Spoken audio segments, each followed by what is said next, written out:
മനുഷ്യന്റെ ശരാശരി ഗർഭകാലം ഏകദേശം 9 മാസമാണ്. എന്നാൽ ഭൂമിയിലുള്ള ചെറുതും വലുതുമായ വൈവിധ്യമാർന്ന ജീവികളിൽ ഈ കാലയളവ് വലിയ രീതിയിൽ വ്യത്യാസപ്പെട്ടിരിക്കുന്നു. ഓരോ ജീവിയുടെയും സവിശേഷതകൾക്കനുസരിച്ചുള്ള ഈ ഗർഭകാല വ്യതിയാനങ്ങളെക്കുറിച്ച് നമുക്കൊന്ന് പരിശോധിക്കാം. ഒപ്പോസം 12 മുതൽ 13 വരെ ദിവസം, സസ്തനികളിൽ ഏറ്റവും കുറഞ്ഞ ഗർഭകാലമുള്ള ഒന്നാണിത്. എലി 16 മുതൽ 21 വരെ ദിവസം, വളരെ വേഗത്തിൽ പെറ്റുപെരുകാൻ ഇവയ്ക്ക് സാധിക്കുന്നു. മുയൽ 28 മുതൽ 31 വരെ ദിവസം, ഒരു മാസം കൊണ്ട് കുഞ്ഞുങ്ങൾ ജനിക്കുന്നു. പൂച്ച 60 മുതൽ 65 വരെ ദിവസം, ശരാശരി 4 മുതൽ 6 വരെ കുഞ്ഞുങ്ങളുണ്ടാകാം.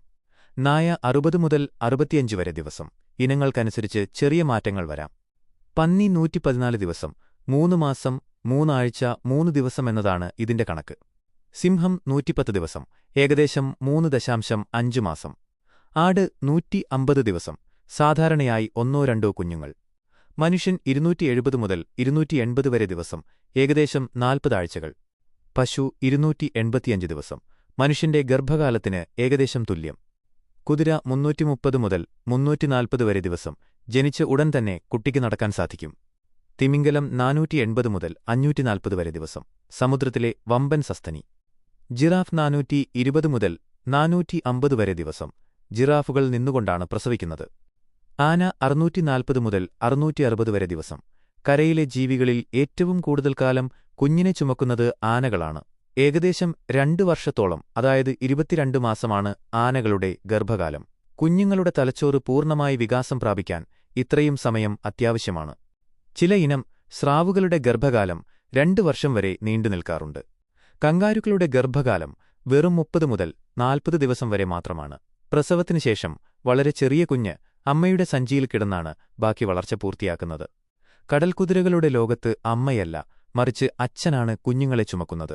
പെൺകടൽക്കുതിരകൾ നൽകുന്ന മുട്ടകൾ ആൺകടൽക്കുതിരകൾ തങ്ങളുടെ ശരീരത്തിലുള്ള സഞ്ചിയിൽ നിക്ഷേപിച്ച് വിരിയിക്കുന്നു.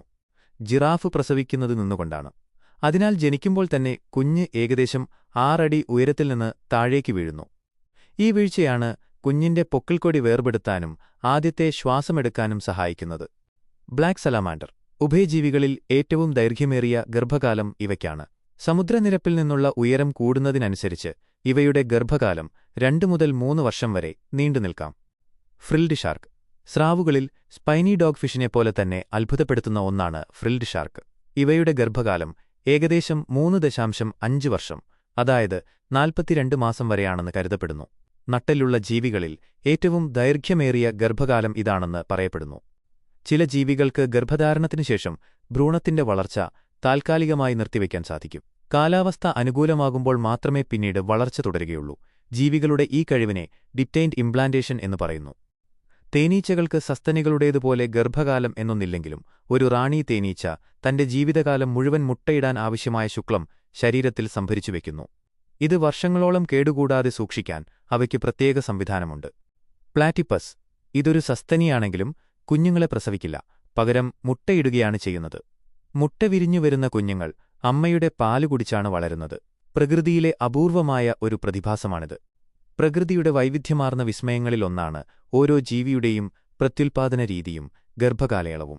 ഏതാനും ദിവസങ്ങൾ മാത്രം നീണ്ടുനിൽക്കുന്ന ഒപ്പോസത്തിന്റെ ഗർഭകാലം മുതൽ 3 വർഷത്തിലധികം നീളുന്ന ഫ്രിൽഡ് ഷാർക്കിന്റെ ഗർഭകാലം വരെ നീളുന്ന ഈ വൈവിധ്യം ഓരോ ജീവിയുടെയും നിലനിൽപ്പിനും അവയുടെ കുഞ്ഞുങ്ങളുടെ സുരക്ഷിതമായ വികാസത്തിനും അത്യന്താപേക്ഷിതമാണ്. ജീവികളുടെ ശാരീരിക ഘടന, അവ ജീവിക്കുന്ന സാഹചര്യം, കുഞ്ഞുങ്ങളുടെ തലച്ചോറിന്റെയും ശരീരത്തിന്റെയും വികാസം എന്നിവയെ അടിസ്ഥാനമാക്കിയാണ് ഈ കാലയളവ് പ്രകൃതി നിശ്ചയിച്ചിരിക്കുന്നത്. പ്ലാറ്റിപ്പസിനെപ്പോലെ മുട്ടയിടുന്ന സസ്തനികളും കടൽക്കുതിരയെപ്പോലെ കുഞ്ഞുങ്ങളെ ചുമക്കുന്ന അച്ഛന്മാരും കങ്കാരുവിനെപ്പോലെ സഞ്ചിയിൽ കുഞ്ഞിനെ വളർത്തുന്നവരും പ്രകൃതിയിലെ അത്ഭുതകരമായ കാഴ്ചകളാണ്. ചുരുക്കത്തിൽ ഓരോ ജീവിയുടെയും ഗർഭകാലം ആ ജീവിവർഗത്തിന്റെ അതിജീവനത്തിനായുള്ള കൃത്യമായ പ്ലാനിങ്ങിന്റെ ഫലമാണെന്ന് നമുക്ക് മനസ്സിലാക്കാം.